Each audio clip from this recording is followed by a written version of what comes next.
Assalamualaikum, perkenalkan nama saya Demetria Nugraha Ningtyas, NIM P11230162. Pada kesempatan kali ini, saya akan membahas topik yang sangat relevan dalam dunia organisasi, khususnya di lingkungan kerja yang bersifat sistematis dan rutin, yaitu kepemimpinan transformasional dalam organisasi manufaktur. Melalui video ini, saya ingin mengajak kita semua untuk memahami bagaimana gaya kepemimpinan yang inspiratif dapat mengubah budaya kerja, meningkatkan semangat tim, dan mendorong inovasi di tengah tantangan operasional. Semoga materi ini bisa memberikan wawasan baru. Definisi kepemimpinan transformasional. Kepemimpinan transformasional adalah gaya kepemimpinan yang berfokus pada mendorong perubahan positif dalam organisasi, baik dari segi budaya kerja, semangat tim, maupun pencapaian tujuan jangka panjang. Pemimpin transformasional tidak hanya mengatur dan mengawasi, tetapi juga menginspirasi, memberi arah, dan membangun hubungan emosional yang kuat dengan anggota timnya. Gaya ini sangat relevan di era modern, terutama dalam organisasi yang menghadapi tantangan kompleks, seperti perusahaan manufaktur, institusi pendidikan, dan organisasi publik.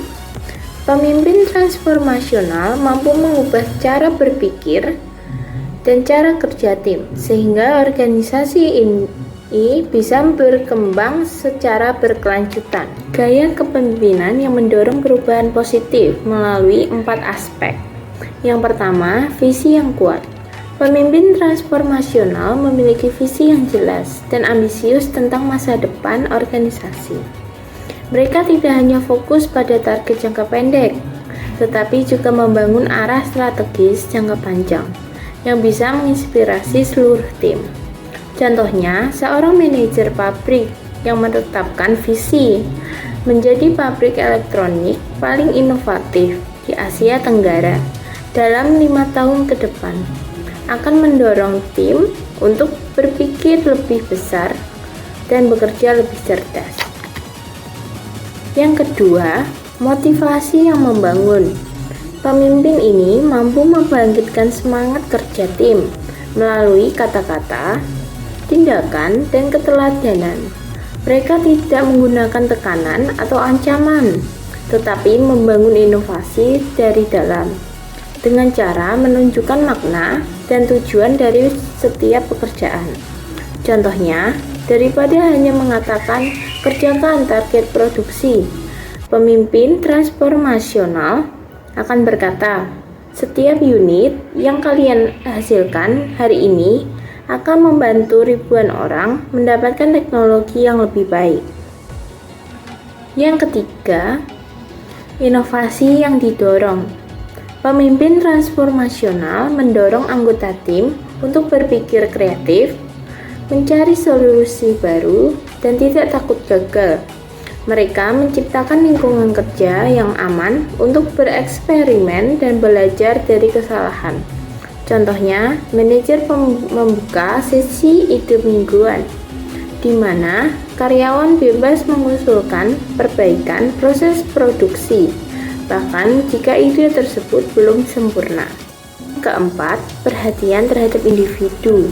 Pemimpin ini tidak melihat tim sebagai satu kesatuan yang homogen, tetapi sebagai kumpulan individu dengan potensi dan kebutuhan yang berbeda. Mereka memberikan perhatian personal, mentoring, dan dukungan sesuai karakter masing-masing anggota. Contohnya, seorang supervisor yang tahu bahwa salah satu teknisi sedang mengalami kesulitan pribadi akan menyesuaikan beban kerja dan memberikan ruang untuk pemulihan tanpa mengabaikan target tim. Selanjutnya, saya akan menjelaskan teori Bass dan Avelio. Teori ini dikembangkan oleh Bernard Bass dan Bruce Avelio, dua tokoh penting dalam studi kepemimpinan. Mereka menyempurnakan konsep kepemimpinan transformasional dengan mengidentifikasi 4 pilar utama yang menjadi fondasi gaya kepemimpinan ini. Keempat pilar ini bukan hanya teori, tetapi juga panduan praktis bagi pemimpin yang ingin menciptakan perubahan positif dalam organisasi.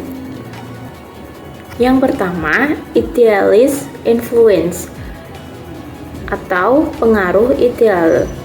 Pemimpin menjadi panutan yang dihormati dan dipercaya oleh timnya. Mereka menunjukkan integritas, komitmen, dan konsistensi nilai, sehingga anggota tim merasa inspirasi dan ingin mengikuti jejaknya. Ciri-cirinya, pemimpin tidak hanya berbicara, tetapi memberikan contoh nyata. Keputusan yang diambil mencerminkan nilai-nilai moral dan etika. Membangun kepercayaan melalui tindakan, bukan hanya kata-kata. Contoh penerapan, manajer pabrik yang selalu datang tepat waktu, bekerja keras, dan memperlakukan semua karyawan dengan adil. Sikap ini membuat tim menghormatinya dan termotivasi untuk bekerja lebih baik. Yang kedua, inspirational motivation atau motivasi inspiratif. Pemimpin mampu menginspirasi tim dengan visi yang jelas dan semangat yang membangun. Mereka menyampaikan tujuan organisasi dengan cara yang memotivasi, bukan menekan. Ciri-cirinya mengkomunikasikan visi dengan antusiasme, memberi harapan dan keyakinan bahwa tujuan bisa dicapai, membangun semangat kerja melalui kata-kata dan tindakan. Contoh penerapannya, seorang supervisor produksi yang berkata, kita bukan hanya membuat barang, kita sedang membangun masa depan teknologi Indonesia. Kalimat ini memberi makna lebih dalam pada pekerjaan rutin. Yang ketiga, individualist consideration, perhatian individual. Pemimpin memperlakukan setiap anggota tim sebagai individu yang unik. Mereka memberikan dukungan personal, mentoring, dan pengembangan sesuai kebutuhan masing-masing. Ciri-cirinya mendengarkan kebutuhan dan aspirasi individu, memberikan kesempatan belajar dan berkembang, menyesuaikan pendekatan kepemimpinan berdasarkan karakter anggota tim.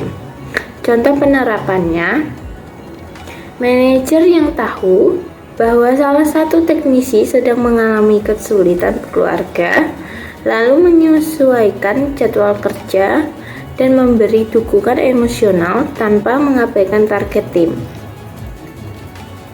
Selanjutnya, saya akan menjelaskan teori Bass dan Avelio. Teori ini dikembangkan oleh Bernard Bass dan Bruce Avelio, dua tokoh penting dalam studi kepemimpinan. Mereka menyempurnakan konsep kepemimpinan transformasional dengan mengidentifikasi 4 pilar utama yang menjadi fondasi gaya kepemimpinan ini.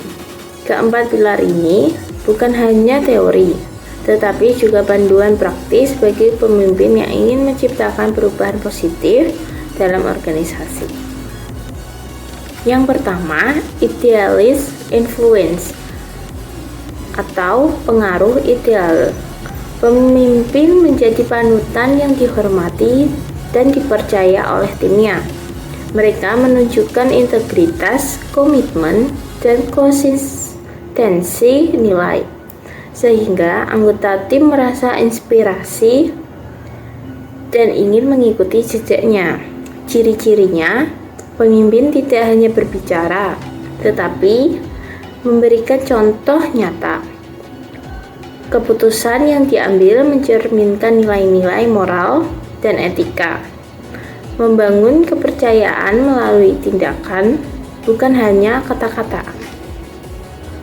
Contoh penerapan, manajer pabrik yang selalu datang tepat waktu, bekerja keras, dan memperlakukan semua karyawan dengan adil. Sikap ini membuat tim menghormatinya dan termotivasi untuk bekerja lebih baik. Yang kedua, inspirational motivation atau motivasi inspiratif. Pemimpin mampu menginspirasi tim dengan visi yang jelas dan semangat yang membangun. Mereka menyampaikan tujuan organisasi dengan cara yang memotivasi, bukan menekan. Ciri-cirinya mengkomunikasikan visi dengan antusiasme, memberi harapan dan keyakinan bahwa tujuan bisa dicapai, membangun semangat kerja melalui kata-kata dan tindakan. Contoh penerapannya, seorang supervisor produksi yang berkata, kita bukan hanya membuat barang, kita sedang membangun masa depan teknologi Indonesia. Kalimat ini memberi makna lebih dalam pada pekerjaan rutin. Yang ketiga, individualist consideration, perhatian individual. Pemimpin memperlakukan setiap anggota tim sebagai individu yang unik. Mereka memberikan dukungan personal, mentoring, dan pengembangan sesuai kebutuhan masing-masing. Ciri-cirinya mendengarkan kebutuhan dan aspirasi individu, memberikan kesempatan belajar dan berkembang, menyesuaikan pendekatan kepemimpinan berdasarkan karakter anggota tim. Contoh penerapannya, manajer yang tahu bahwa salah satu teknisi sedang mengalami kesulitan keluarga, lalu menyesuaikan jadwal kerja dan memberi dukungan emosional tanpa mengabaikan target tim. Keempat, intellectual stimulation, stimulasi intelektual. Pemimpin mendorong tim untuk berpikir kritis, menantang status quo, dan mengembangkan ide baru. Mereka menciptakan lingkungan kerja yang aman untuk bereksperimen dan belajar dari kesalahan. Ciri-cirinya mengajak tim berdiskusi dan menyampaikan ide, tidak menghukum kesalahan, tapi menjadikannya sebagai bahan pembelajaran, mendorong inovasi dan pendekatan baru dalam menyelesaikan masalah. Contoh penerapannya, manajer membuka sesi ide mingguan di mana karyawan bebas mengusulkan perbaikan proses produksi. Ide terbaik akan diuji, coba, dan diberikan penghargaan. Selanjutnya, saya akan menjelaskan tantangan di lingkungan manufaktur. Lingkungan kerja manufaktur memiliki karakteristik yang sangat berbeda dibandingkan sektor jasa atau kreatif. Fokus utamanya adalah efisiensi, konsistensi, dan output produksi. Namun, di balik sistem kerja yang terstruktur dan terstandarisasi, terdapat sejumlah tantangan yang dapat menghambat perkembangan organisasi dan kesejahteraan karyawan. Berikut 3 tantangan utama. Yang pertama, kurangnya ruang untuk inovasi. Fokus utama pada efisiensi dan produksi membuat organisasi jarang memberi ruang untuk eksperimen atau pengembangan ide baru. Saya akan memberikan sedikit penjelasan. Di sektor manufaktur, setiap proses kerja biasanya sudah ditentukan secara ketat melalui SOP. Tujuannya adalah menjaga kualitas dan efisiensi. Namun, sistem yang terlalu kaku ini seringkali menghambat kreativitas dan membatasi ruang eksplorasi sebagai karyawan. Karyawan yang memiliki ide untuk memperbaiki alur kerja atau menciptakan metode baru seringkali tidak diberi wadah untuk menyampaikan gagasan tersebut. Akhirnya, potensi inovasi internal tidak berkembang dan perusahaan kehilangan peluang untuk beradaptasi dengan perubahan teknologi atau pasar. Contoh nyatanya, seorang teknisi ingin mengusulkan sistem otomatisasi sederhana untuk mempercepat proses pengepakan, tapi tidak ada forum atau sesi diskusi yang memungkinkan ide itu disampaikan. Akhirnya, ide tersebut tidak pernah diuji, padahal bisa meningkatkan efisiensi. Yang kedua, minim komunikasi dua arah. Hierarki yang kaku membuat komunikasi hanya satu arah, dari atasan ke bawahan, sehingga ide yang dimasukkan dari tim jarang didengar. Saya berikan sedikit penjelasan. Struktur organisasi manufaktur umumnya bersifat vertikal dan hierarkis, di mana keputusan diambil oleh manajer atau supervisor, lalu disampaikan ke karyawan tanpa banyak ruang untuk diskusi. Komunikasi yang terjadi lebih bersifat instruksi daripada kolaborasi. Hal ini menyebabkan kurangnya keterlibatan emosional dari karyawan terhadap pekerjaan mereka. Mereka merasa hanya sebagai pelaksana, bukan bagian dari proses pengambilan keputusan. Dalam jangka panjang, ini bisa menurunkan loyalitas dan semangat kerja. Contoh nyatanya, seorang operator mesin menemukan kesalahan kecil dalam alur produksi. Tapi karena tidak ada mekanisme pelaporan yang terbuka, masalah itu tidak disampaikan dan akhirnya menyebabkan kerugian produksi. 3. Rutinitas yang monoton. Pekerjaan di pabrik sering bersifat repetitif dan terstruktur sehingga bisa menurunkan semangat kerja dan kreativitas karyawan. Sedikit penjelasan, pekerjaan di sektor manufaktur sering kali bersifat repetitif. Misalnya, memasang komponen yang sama berulang kali selama berjam-jam. Meskipun hal ini penting untuk menjaga konsistensi produk, rutinitas yang terlalu monoton dapat menyebabkan kejenuhan, burnout, dan menurunkan motivasi kerja. Karyawan yang tidak diberi variasi tugas atau tantangan baru cenderung kehilangan rasa memiliki terhadap pekerjaan mereka. Kreativitas pun terhambat karena tidak ada ruang untuk berpikir di luar rutinitas harian. Contoh nyatanya, seorang karyawan yang sudah 3 tahun bekerja di bagian pengepakan merasa bosan dan tidak berkembang.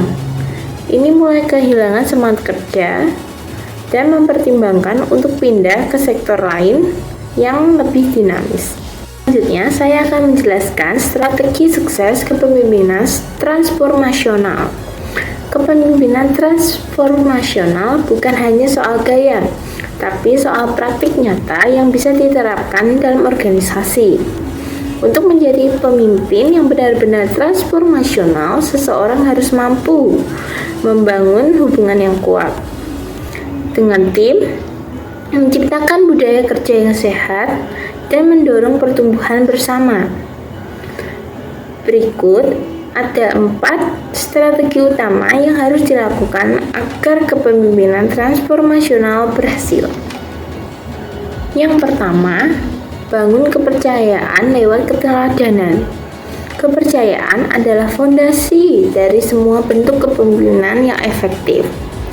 Penjelasannya, pemimpin transformasional harus menjadi role model yang bisa diteladani oleh tim.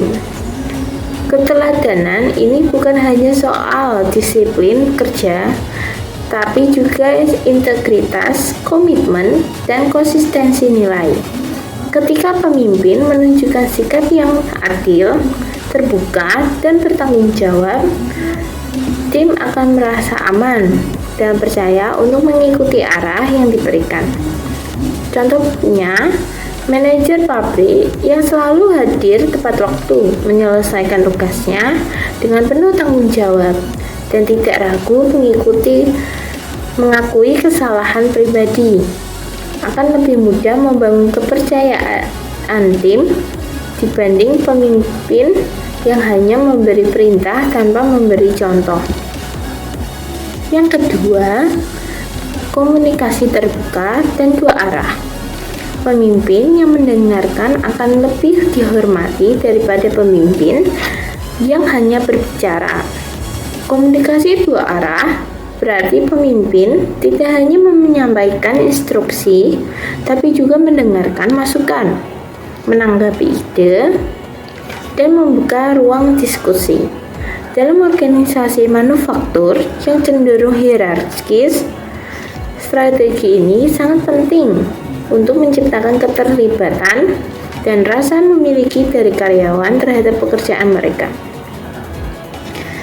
Contoh penerapannya, supervisor membuka sesi diskusi mingguan di mana karyawan bebas menyampaikan ide baru atau keluhan. Hasil diskusi ditindaklanjuti secara nyata sehingga tim merasa didengar dan dihargai. Yang ketiga, dorong partisipasi dan ide dari tim. Inovasi lahir dari keberanian untuk berbicara dan ruang untuk didengar. Pemimpin transformasional mendorong tim untuk aktif berkontribusi, bukan hanya menjalankan perintah. Mereka menciptakan lingkungan kerja yang inklusif, di mana setiap anggota merasa punya peran dalam pengambilan keputusan dan mengembangkan organisasi. Contohnya, manajer produksi membentuk tim inovasi internal yang terdiri dari karyawan lintas divisi.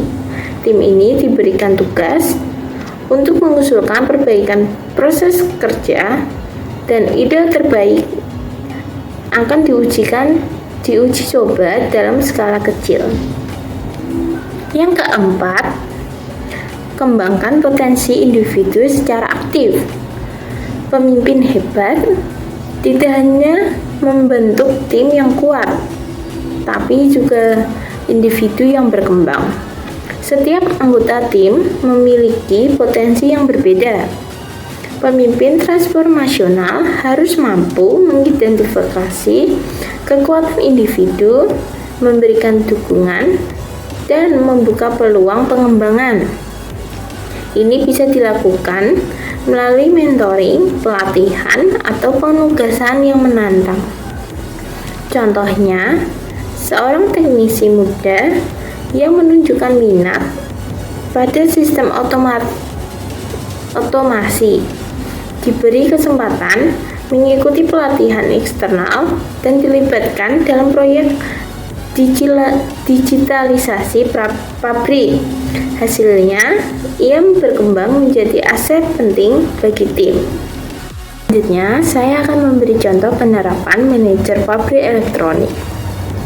Situasi awal, pabrik elektronik ini memiliki budaya kerja yang sangat hierarkis dan kaku. Karyawan hanya menjalankan tugas sesuai SOP tanpa ruang untuk menyampaikan ide atau masukan baru. Semangat kerja menurun, turnover meningkat, dan produktivitas stagnan. Langkah transformasional oleh manajer. 1. Membangun komunikasi dua arah. Manajer mulai mengadakan forum mingguan di mana karyawan bebas menyampaikan ide, kritik, dan saran. Ia mendengarkan dengan aktif dan mencatat masukan untuk ditindaklanjuti. Yang kedua, memberi ruang untuk inovasi. Dibentuk tim kecil lintas divisi untuk mengusulkan perbaikan proses produksi. Ide yang diterima diberikan penghargaan dan dipresentasikan ke manajemen. Yang ketiga, menjadi role model. Manajer datang lebih awal, aktif berdiskusi, dan menunjukkan sikap terbuka terhadap perubahan. Ia juga transparan dalam menyampaikan target dan tantangan perusahaan. Yang keempat, mendukung pengembangan individu. Karyawan diberi kesempatan ikut pelatihan teknis dan soft skill. Ada mentoring informal antara senior dan junior. Hasil yang dicapai, produktivitas meningkat 25% dalam 6 bulan. Turnover karyawan turun drastis. Karyawan lebih aktif menyumbangkan ide. Budaya kerja berubah dari pasif menjadi partisipatif. Kesimpulannya, kepemimpinan transformasional bukan sekedar memberi perintah, tapi membangun semangat, visi, dan budaya kerja yang sehat. Di lingkungan manufaktur yang kaku dan rutin, gaya ini membuka ruang untuk inovasi, komunikasi dua arah, dan pengembangan individu. Ketika pemimpin menjadi inspirasi, semangat, dan cara berpikir tim ikut berubah.